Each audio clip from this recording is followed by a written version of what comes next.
नमस्कार, यो हो समाचारमा स्वागत छ। म शशि नेपाल। म मेनुका श्रेष्ठ। सुरुमा अहिलेसम्मका प्रमुख समाचार।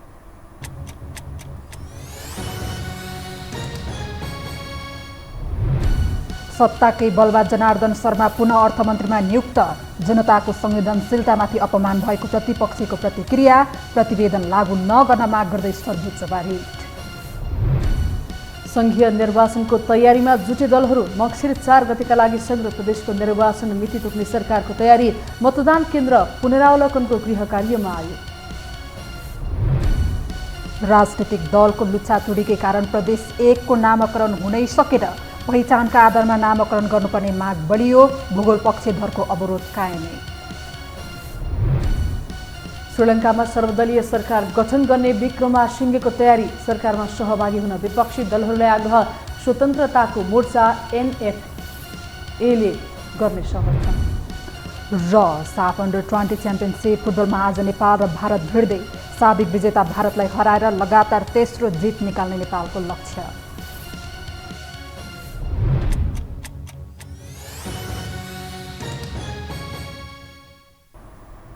अब समाचार विस्तारमा।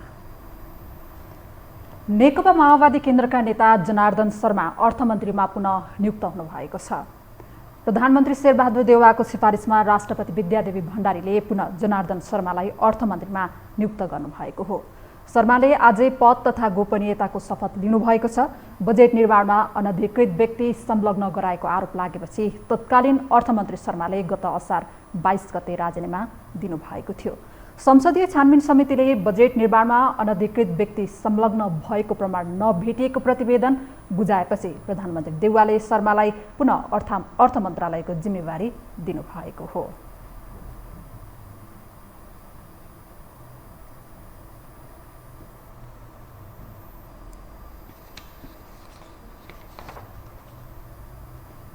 सरकारले संघीय र प्रदेश निर्वाचनको मिति तोक्ने तयारी गरेको छ। निर्वाचन आयोगसँग परामर्श लिइसकेका प्रधानमन्त्रीले सत्ता साझेदार दल र प्रतिपक्षसँग पनि छलफल गरिसकेका छन्। निर्वाचन आयोगदेखि सत्ता पक्षका नेताहरूले पनि मङ्सिर 4 गते नै संघीय निर्वाचन हुने संकेत यसअघि नै गरिसकेका छन्। एक रिपोर्ट। दलहरूले संघीय निर्वाचनको तयारी तीव्र बनाएका छन्। प्रमुख दलहरू कांग्रेस, एमाले, माओवादी मात्र होइन, साना भनिएका दलहरू राप्रपा, जसपादेखि नयाँ दलहरू पनि निर्वाचन लक्षित आन्तरिक गृह कार्यमा जुटेका छन्। प्रधानमन्त्री शेरबहादुर देउवा र सरकारका मन्त्रीहरूले निर्वाचनको तयारी र मिति घोषणाबारे सत्ता साझेदार दलसँग परामर्श गरिरहेका छन्। निर्वाचन आयोगले पनि मङ्सिर 4 मै संघीय निर्वाचन गर्ने तयारी भइरहेको जनाएको छ।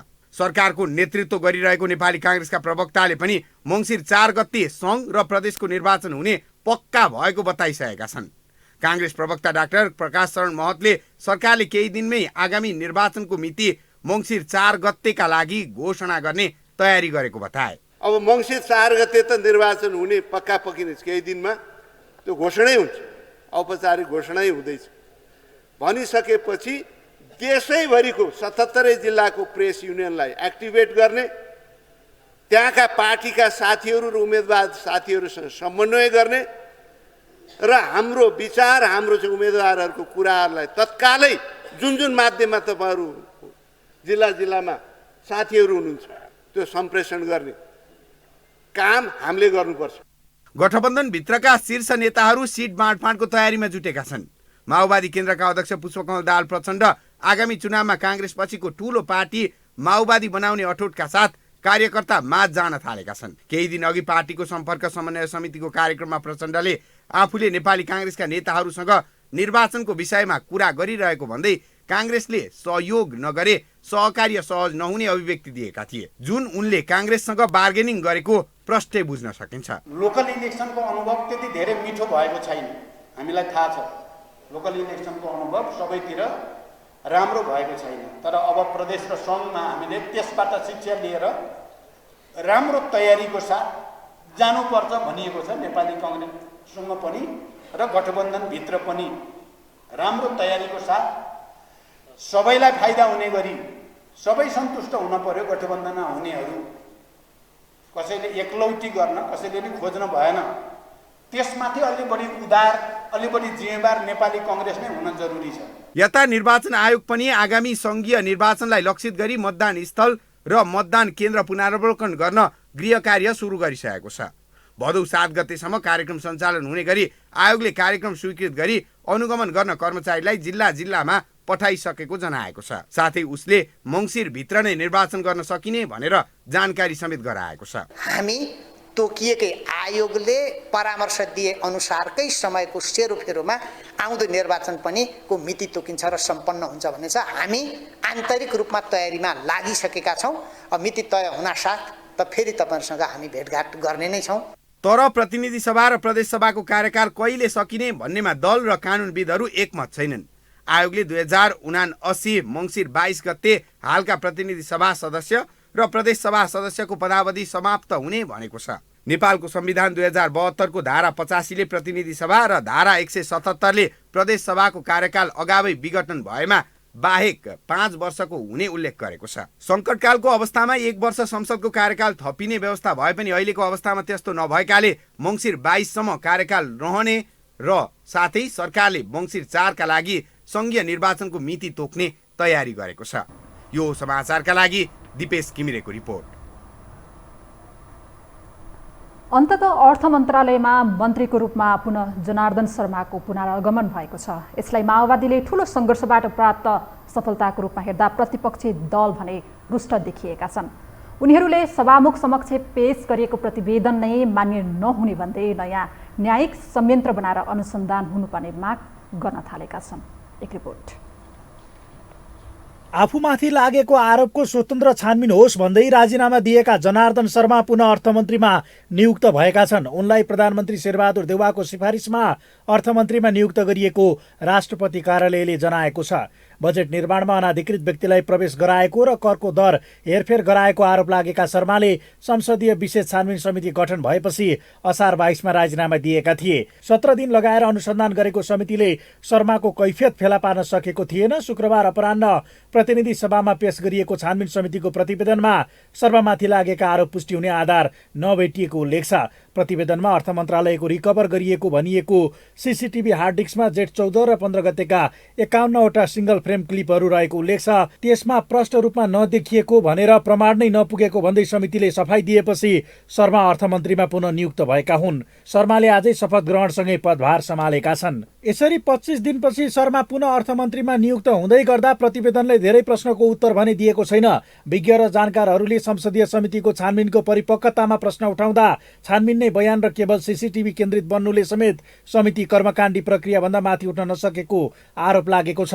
अमुक व्यक्तिको प्रवेशबारे यकिन गर्न खोजिएको भए पनि समितिले पर्याप्त प्रयास नगरेको तर्कका बीच polygraph test, mobile location trap जस्ता कुरामा समेत समितिले ध्यान दिएन, जसलाई संशयपूर्ण रूपमा हेर्न सकिन्छ। त्यस्तै छानबिन प्रक्रियामा उपयोगी नबनेको भनिएकै रिकभर भएका फुटेजकै आधारमा कसरी समितिले निष्कर्ष निकाल्यो यो पनि संशयको आधार बनेको छ। यस्तै लगातार सांसद रहँदै आएका र गृह मन्त्रालय समेतको जिम्मेवारी सम्हालिसकेका शर्माको नेतृत्वकै मन्त्रालयले कार्यविधि विपरीतका कार्य गर्न मिल्छ।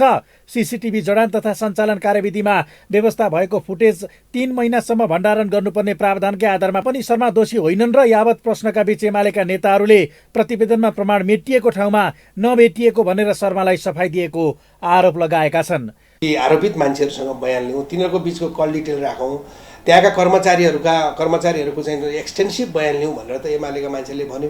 तर सत्ताका बहुमतवालाहरूले के भने त्यो केही पनि गर्न आवश्यकै छैन, यो हुँदै होइन भनेर चाहिँ अड्डी लिएर उनीहरूले आफ्नो हिसाबले बहुमतको आधारमा प्रतिवेदन बनाए। यो सत्यलाई छोप्ने नक्कली प्रतिवेदन हो। त्यस कारणले गर्दा यो प्रतिवेदनले अर्थमन्त्री चोखिए भन्ने खालको कुरा होइन। अब जो मान्छे बिटुलो छ त्यही मान्छे नेता हुने चलन छ नेपालमा। राजनीतिक स्वार्थकै आधारमा जसले जो माथि पनि आरोप लगाउने प्रचलन नेपालमा बढ्दो छ। यसैलाई प्रयोग गर्दै राजनीतिक प्रतिशोध राखेर पछिसम्मै डाम्ने प्रचलन पनि नेपाली राजनीतिमा नौलो होइन। यसर्थ जसरी होस् प्रमाणका आधारमा निर्दोष साबित भएका शर्मामाथिको नैतिकताको प्रश्न भने यसै अन्त्य हुने देखिँदैन। अर्कातर्फ सिङ्गो राज्यपक्ष र प्रतिपक्ष लाग्दा पनि सत्य के हो आम नागरिकले थाहा नपाउनु भने नेपालीको विडम्बना नै बनेको छ। अब बाँकी समाचार। नेकपा एमालेका अध्यक्ष केपी शर्मा ओलीले तत्कालीन अर्थमन्त्री जनार्दन शर्माको छानबिनका लागि गठित संसदीय विशेष समितिलाई कल डिटेल समेत हेर्न नदिएको भन्दै आक्रोश व्यक्त गरेको छ। अध्यक्ष ओलीले समितिभित्रै रहेका सत्तारूढ दलका सांसदहरूले नै सो समितिलाई कल डिटेल हेर्न नदिएको जिकिर गर्नुभएको छ। साउन 15 अर्थात् खिर खाने दिनको अवसर पारेर पार्टी केन्द्रीय कार्यालय च्यासलमा आयोजना गरिएको एक कार्यक्रममा बोल्दै उहाँले तत्कालीन अर्थमन्त्री शर्माको तथ्य बाहिर आउँछ भनेर अर्थ मन्त्रालयको सीसीटीभी फुटेज नै गायब गरिएको दावी समेत गर्नुभयो। उहाँले प्रधानमन्त्री शेरबहादुर देउबा पत्नी आरजू देउबाले भारतीय जनता पार्टीका विदेश विभाग प्रमुख विजय चौथाईलाई जनैपूर्णिमाको दिन राखी बाँधिएको तर्फ सङ्केत गर्दै त्यसमा पनि राजनीति भइरहेको बताउनु भयो। कहाँ दोषी प्रमाण कहाँ के, अहिले सीसीटीभी राख्दा त फुटेज गायब। आजकलको जमानामा कल डिटेल हुन्छ हेर्न नपाइने, कल डिटेल हेर्न चाहिँ पाइँदैन लजा भनेर। अब त्यस बेला त न कल डिटेल न फुटेज न मोबाइल न क्यामेरा न फोटो। अब कसैले केही चोर दियो भने पनि थाहा नहुने। अध्यक्ष ओलीले हाम्रा चाडपर्वहरूले नाता गोतामा टुटेको सम्बन्धलाई पनि जोडिने काम गरिरहेको स्मरण गराउनु भयो।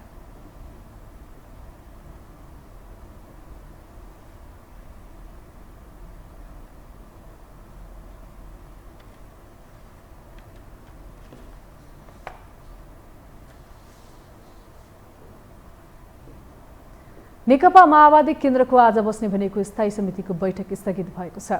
माओवादी केन्द्रको केन्द्रीय कार्यालयका अनुसार संसद बैठक र अर्थमन्त्रीको शपथका कारण बैठक स्थगित भएको हो। अर्को बैठक अध्यक्ष पुष्पकमल दाहाल प्रचण्ड जापान भ्रमणबाट फर्किएपछि राखिने बताइएको छ। यसअघि 2 पटक बसिसकेको स्थायी समिति बैठकबाट पोलिट ब्युरो र स्थायी समितिलाई पूर्णता दिने केन्द्रीय विभाग गठन गर्ने लगायतका एजेन्डामा छलफल भए पनि कुनै निष्कर्षमा पुग्न सकेको थिएन।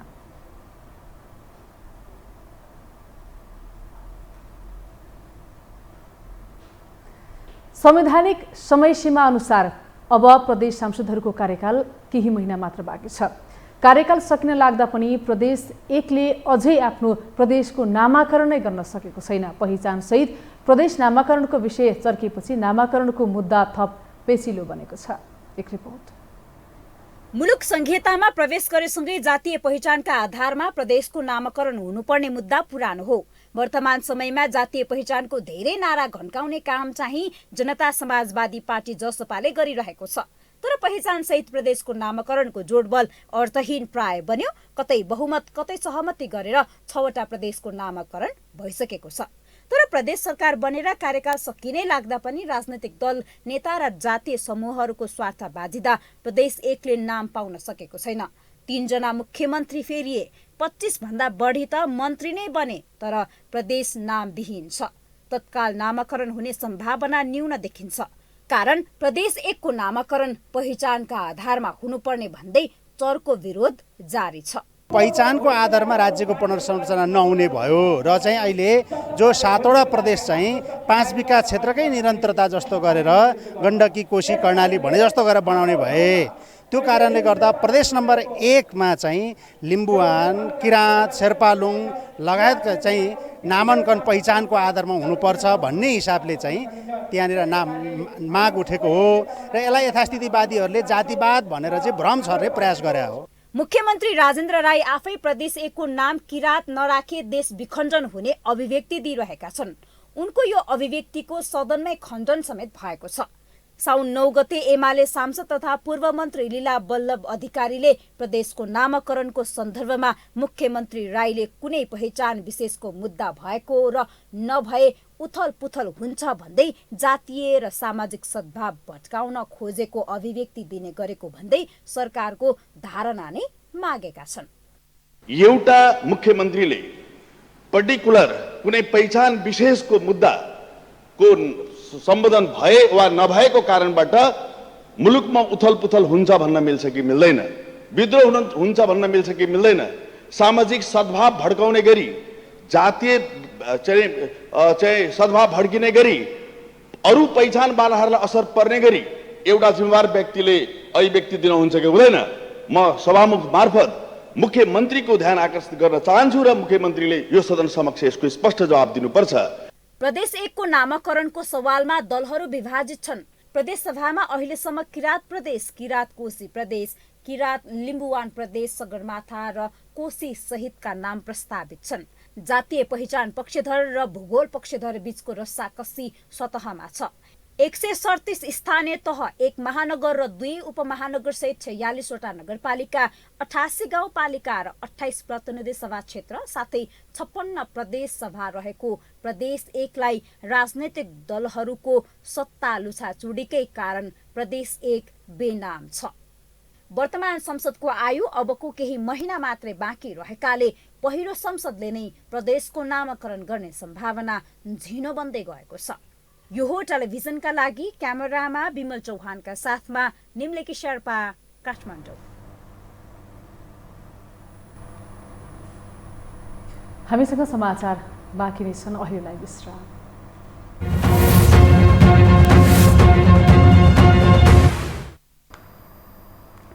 विश्रामपछि स्वागत छ। अब बाँकी समाचार। पोखरामा सम्पन्न महानगरका मेयरहरूको सम्मेलनले 7 बुँदे पोखरा घोषणापत्र जारी गरेका छन्। सम्मेलनका सहभागी मेयरहरूले महानगरका लागि आवश्यक छुट्टै ऐनको माग गरेका हुन्। साथै महानगरको फोहोर व्यवस्थापनमा सङ्घीय सरकारले सहयोग नगरेको उनीहरूले आरोप लगाएका छन्। देशका 6 वटा महानगरपालिकाका मेयरले स्थानीय सरकार सञ्चालन ऐन 2074 लगायत विभिन्न विद्यमान सङ्घीय कानुनको परिमार्जनसँगै महानगरपालिकाका लागि छुट्टै ऐन बनाइदिन सङ्घ सरकारसँग माग गरेका हुन्। घोषणापत्र जारी गर्दै पोखरा महानगरपालिकाका मेयर धनराज आचार्यले महानगरको फोहोर व्यवस्थापनमा चुनौती रहेको भन्दै यसको व्यवस्थापनका लागि सङ्घ सरकारले पहल गर्नुपर्ने बताउनुभयो।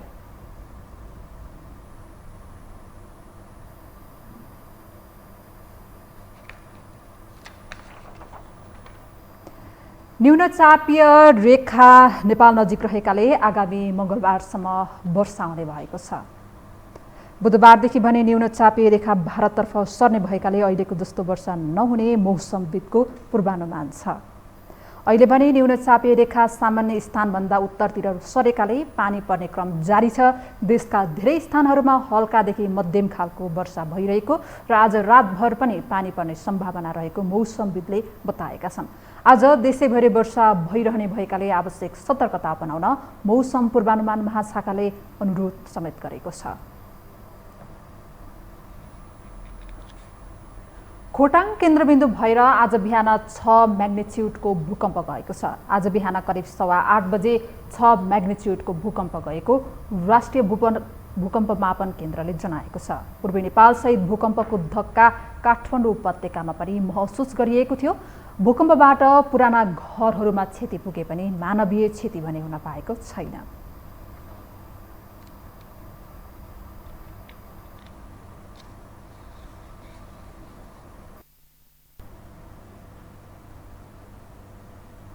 अब बाँकी समाचार। नेपालमा पछिल्लो 24 घण्टामा 620 कोरोना संक्रमित थपिएका छन्। स्वास्थ्य तथा जनसङ्ख्या मन्त्रालयका अनुसार 5846 परीक्षणमा 620 जनामा संक्रमण पुष्टि भएको हो। यस्तै सक्रिय संक्रमितको संख्या 4567 पुगेको मन्त्रालयले जनाएको छ। मन्त्रालयका अनुसार 24 घण्टामा 25436 जनाले खोप लगाएका छन्। काठमाडौँमा कोरोना भाइरससँगै अन्य सुरुवा रोगको संक्रमण पनि बढेको छ। कोरोनासँग मिल्दोजुल्दो यो भाइरसले कस्ता व्यक्तिलाई बढी प्रभावमा पार्न सक्छ त? एक रिपोर्ट। लामो समयदेखि मत्थर रहँदै आएको कोरोना भाइरस फेरि बढ्दो क्रममा छ। कोरोनाको संक्रमण दरसँगै मृत्युदर दिन प्रतिदिन उकालो ग्राफमा छ। स्वास्थ्य मन्त्रालयको तथ्याङ्क अनुसार साउन महिना लागेसँगै संक्रमितको दर हत्तै बढेको छ। साउन 1 गते 135 जनामा देखिएको संक्रमण 2 गते 457 मा पुग्यो। त्यस्तै 3 गते केही घटेर 357 मा झरेको संक्रमण दर 4 गतेदेखि भने निरन्तर उकालो ग्राफमा छ। 4 गते 391 जनामा देखिएको संक्रमण 5 र 6 गते भने 35 र 456 पुग्यो। 7 गते घटेर 335 मा झरे पनि 8 गते भने फेरि बढेर 347 पुग्यो। 9 गते 568, 10 मा 638, 11 मा 564 मा झर्यो। 12 गते बिहीबार त संक्रमितको दरले 700 को आँकडा नै पार गर्यो। बिहीबार 4 महिना यताकै सबैभन्दा धेरै 710 नयाँ संक्रमित थपिए। 13 मा केही घटेर 577 र 14 गते शनिबार 438 बढेको छ। साउन 1 गते 1439 रहेको सक्रिय संक्रमित 14 गतेसम्म 5000 पुगेको छ। कोरोनाकै कारण यही महिना मात्रै 13 जनाले ज्यान गुमाएका छन्। यसरी बढिरहेको कोरोना संक्रमण नियन्त्रण गर्न स्वास्थ्य सावधानी अपनाउन जरुरी देखिन्छ। नेपालमा कोभिड-19 को अन्य भेरिएन्टहरूको साथै बढी संक्रामक रहेको ओमिक्रोनको सबलिनिएज BA.5 पनि पुष्टि भइसकेको छ। यस अवस्थामा हामी सबै थप सतर्क र सुरक्षित रहनुपर्ने बेला भएको छ। तसर्थ अनिवार्य रूपमा नाक, मुख र चिउडो छोपिने गरी सही तरिकाले मास्कको प्रयोग गरौँ। एक अर्कामा कम्तीमा 2 मिटर भौतिक दूरी कायम गरौँ। यसो गर्नाले संक्रमित व्यक्तिको नाक र मुखबाट निस्केको भाइरस अन्य व्यक्तिमा सर्नबाट जोगाउँछ। तर अहिले नेपालीहरूले कोरोना भाइरस मात्रै भोगिरहेका छैनन्, कोरोना जस्तै अन्य सरुवा रोगसँग पनि जुधिरहेका छन्। राजधानीमा कोरोनासँगै मिल्दोजुल्दो अन्य भाइरस पनि फैलिएको छ। चिकित्सकीय भाषामा एडिनो भाइरसको प्रभाव विशेषतः बालबालिकामा परेको छ, जसका कारण बाल अस्पताल र क्लिनिकमा अभिभावकको भिड नै लाग्न थालेको छ। त्यस्तै सिजनल फ्लूको बिरामी पनि बढिरहेको छ। कोरोना र यी भाइरसको लक्षण उस्ता हुने हुँदा पत्ता लाग्न कठिन हुने चिकित्सकहरूको बुझाइ छ। यसको कारक तत्त्व चाहिँ कुनै पनि रेस्पिरेटरी भाइरसहरू नै हुन्, श्वास प्रश्वासबाट सर्ने भाइरसहरू, rhino virus, adeno virus, influenza virus, होइन, जुनसुकै भाइरसहरू र यसमै कोरोना भाइरसहरू पनि भेटिएका छन् र छन्। तसर्थ यस्ता बिरामीहरूलाई हामीले घाँटी दुख्ने, होइन, पखाला पनि लाग्ने, शरीर दुख्ने, रुगाखोकी, प्रचण्ड बढी भएर आउने अथवा ज्वरो बढेर आउने बिरामीहरूलाई हामीले कहिलेकाहीँ PCR परीक्षण पनि पठाउने गरेका छौँ। अहिले हिजोआज त हामीले धेरैलाई पठाएका छौँ, त्यसमा धेरै पोजिटिभ आउनुभएको छ। गाह्रो र पीडादायी नभएसम्म अस्पताल नजाने नेपालीको बानीले संक्रमण थप जटिल बनिरहेको छ। त्यसैले लक्षण देखिन्न साथ अस्पताल गइहाल्नु पर्ने चिकित्सकहरूको सुझाव छ। अहिलेको अवस्थामा सर्वरोगको बिकबिकी भएको हुँदा आफ्नो खानपानदेखि पूर्ण रूपमा स्वास्थ्य मापदण्ड पालना गर्दै हरेक व्यक्ति होसियार हुन जरुरी देखिन्छ। यो टेलिभिजनका लागि निरज कोइरालाको रिपोर्ट। अब पालो अर्थ समाचारको।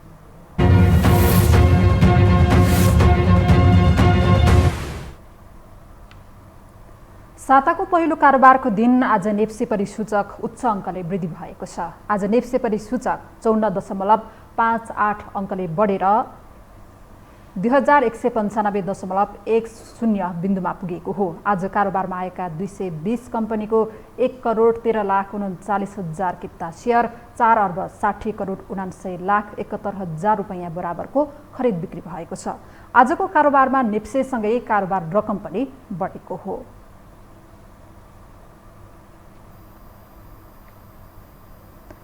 ऊर्जा, जलस्रोत तथा सिँचाइ मन्त्री पम्फा भुसालले विद्युत उत्पादन गर्ने लाइसेन्स लिएर विद्युत उत्पादन नगर्ने कम्पनीको PPA खारेज गर्ने बताउनु भएको छ। मन्त्री भुसालले सरकार विद्युत उत्पादन गर्नका लागि अनुमति पत्र लाइसेन्स लिएर PPA गर्ने तर विद्युत उत्पादन नगर्ने कम्पनीको PPA खारेज गर्ने तयारीमा रहेको बताउनु भएको हो। उहाँले पछिल्लो समय सरकारसँग करिब 1600 मेगावाट जलविद्युत आयोजनाहरू टेक एन्ड पे प्रावधानमा PPA भएर पनि निर्माण कार्य नभएको भन्दै PPA खारेज गर्ने बताउनुभयो। मन्त्री भुसालले भारतसँग थप विद्युत व्यापार गर्नको लागि आवश्यक कूटनीतिक र राजनीतिक छलफल जारी रहेको बताउनुभयो।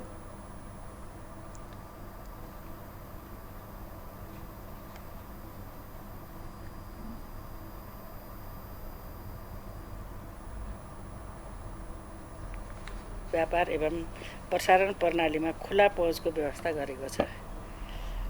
अन्तर्राष्ट्रिय अभ्यासहरूमा का साथै हाम्रो आफ्नो परिवेश र आवश्यकतालाई समेत मध्यनजर गरी यसमा थप नीतिहरू विकास हुँदै जानेछन्। थोरै विद्युत ऐन मैले आएर नै बनाएको त मैले होइन, मेरा पूर्ववर्ती मन्त्रीले बनाएको समयले मैले नै राष्ट्रिय सभामा पेश गरेँ, त्यो करिब पास भएको छ। धेरै छलफल त्यहाँ समितिमा र धेरै ढङ्गले परिमार्जन मान्यज्यूहरूको तर्फबाट, सरकारहरूको तर्फबाट र त्यसमा फेरि हामी सरकारको तर्फबाट नै आवश्यक परिमार्जन गरेछ। मन्त्री भुषालले यही प्रतिनिधि सभाको अधिवेशनबाट नयाँ विद्युत ऐन पेश गरेर पास गर्ने तयारी रहेको पनि बताउनुभयो।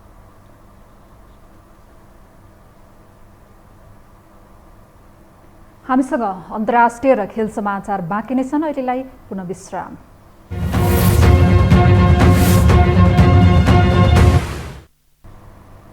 विश्रामपछि पुनः स्वागत छ। अब पालो अन्तर्राष्ट्रिय समाचारको।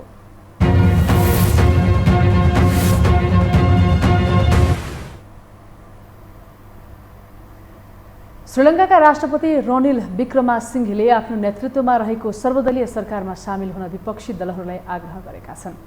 प्रशासनमा विश्वास स्थापित गर्न र टाटपल्टिएको देशलाई खराब आर्थिक सङ्कटबाट जोगाउनले पछिल्लो कदम चालेका हुन्। तर प्रमुख प्रतिपक्षी दल समगी जन बाल बेगय एसजेबी पार्टीले सरकारमा सहभागी नहुने जनाएको छ। पार्टीका केही सांसदहरू व्यक्तिगत रूपमा सत्ता पक्षसँग सामेल हुने विचार व्यक्त गरिरहेका छन्। यसैबीच सांसद विमल बिरावासाको नेतृत्वमा राष्ट्रिय स्वतन्त्रता मोर्चा एनएफएले विक्रमासिंघेलाई समर्थन गर्ने बाचा गरेको छ।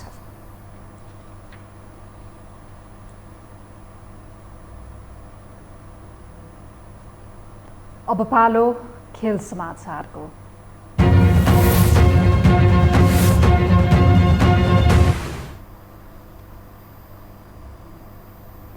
साफ अन्डर 20 च्याम्पियनसिप फुटबल अन्तर्गत नेपाल र भारत बीचको खेल जारी छ।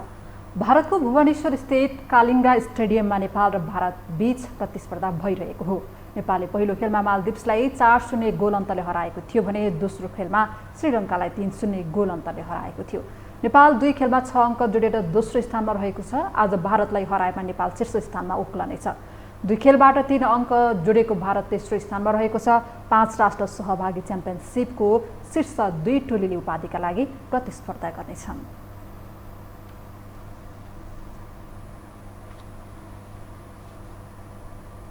एक सय 12 दिनपछि कतारमा विश्वकप हुँदैछ। आगामी नोभेम्बरदेखि सुरु हुने विश्वकप नजिकै गर्दा कतारले कैयौं चुनौतीको सामना गर्नु परिरहेको छ। एक रिपोर्ट।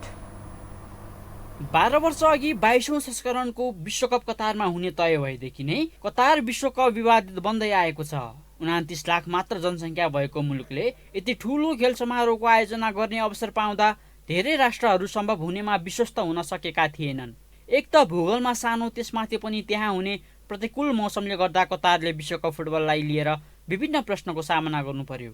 2010 मा जब कतारलाई विश्वकप आयोजना गर्ने अवसर प्राप्त भयो तब यो निर्णयको चौतर्फी विरोध भएको थियो। पैसाको चलखेल जस्ता आरोप लागेको कतारले प्रतिकूल मौसम, भौतिक संरचना लगायतका विषयमा विरोध हुन थालेपछि थप चुनौतीको सामना गर्नु पर्यो।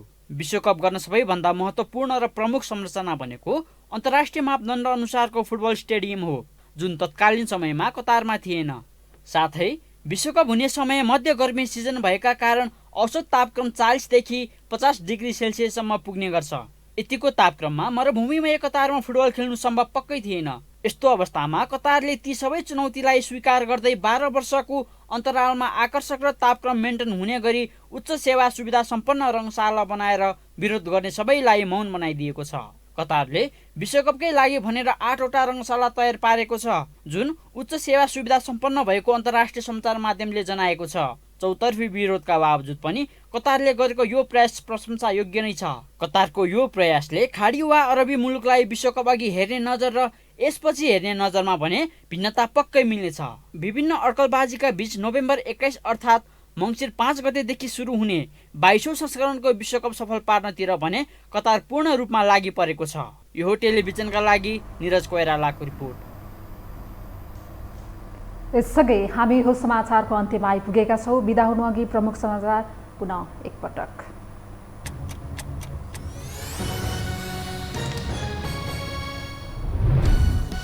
सत्ताकै बलमा जनार्दन शर्मा पुनः अर्थमन्त्रीमा नियुक्त। जनताको संवेदनशीलतामाथि अपमान भएको प्रतिपक्षीको प्रतिक्रिया। प्रतिवेदन लागू नगर्न माग गर्दै सर्वोच्चमा रिट। सङ्घीय निर्वाचनको तयारीमा जुटे दलहरू मक्सिर 4 गतेका लागि सङ्घ र प्रदेशको निर्वाचन मिति तोक्ने सरकारको तयारी। मतदान केन्द्र पुनरावलोकनको गृह कार्यमा आयोग। राजनीतिक दलको लुछाचुडीकै कारण प्रदेश 1 को नामाकरण हुनै सकेन। पहिचानका आधारमा नामाकरण गर्नुपर्ने माग बलियो। भूगोल पक्षधरको अवरोध कायमै। श्रीलङ्कामा सर्वदलीय सरकार गठन गर्ने विक्रमासिंघेको तयारी। सरकारमा सहभागी हुन विपक्षी दलहरूलाई आग्रह। स्वतन्त्रहरूको मोर्चा एनएफएले गर्यो समर्थन। र साफ अन्डर-20 च्याम्पियनसिप फुटबलमा नेपाल र भारत बीच प्रतिस्पर्धा जारी। साबिक विजेता भारतलाई हराएर लगातार तेस्रो जित निकाल्ने नेपालको लक्ष्य।